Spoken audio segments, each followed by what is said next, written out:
ये एक आम सी सुबह थी 24 जनवरी 1966 की, जब एयर इंडिया की परवाज 101 ने बम्बई से लंदन की जानिब अपना सफर शुरू किया। जहाज में सवार थे 117 अफराद। उनमें से एक नाम ऐसा था जो भारत की साइंसी दुनिया का रोशन चिराग था, डॉक्टर होमी जहांगीर भाभा। ये बोइंग 707-437, जिसे कांचनजंगा का नाम दिया गया था, रास्ते में दिल्ली, बेरूत और फिर जिनेवा पर रुकने वाली थी। जहाज बेरूत से रवाना हुआ और जिनेवा की जानिब रवाना था कि अचानक जब ये मॉन्ट ब्लॉन्क के करीब पहुंचा, एक खौफनाक हादसा पेश आया। पायलट को लगा कि वो पहाड़ उबूर कर चुका है, मगर हकीकत ये थी कि वो अभी खतरे की हुदूद में था। एक नाकिस VOR रिसीवर और गलत अंदाजे ने जहाज को फ्रांस के बर्फ से ढके पहाड़ मॉन्ट ब्लॉन्क से टकरा दिया। पहाड़ से टकराव के बाद सब कुछ खत्म हो गया। जहाज, मुसाफिर, अमला सब के सब फना हो गए। 117 जाने, जिनमें भारत के एटमी प्रोग्राम के बानी भी शामिल थे,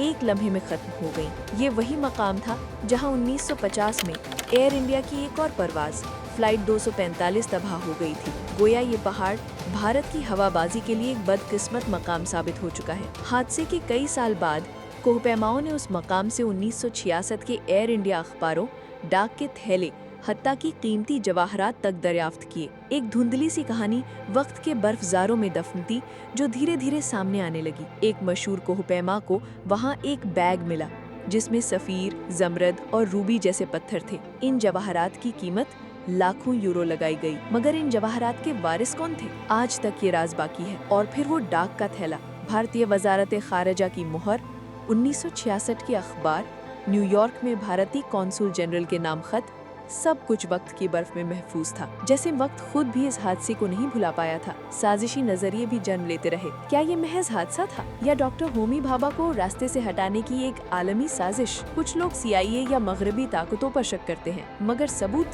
वो आज भी गुमशुदा है।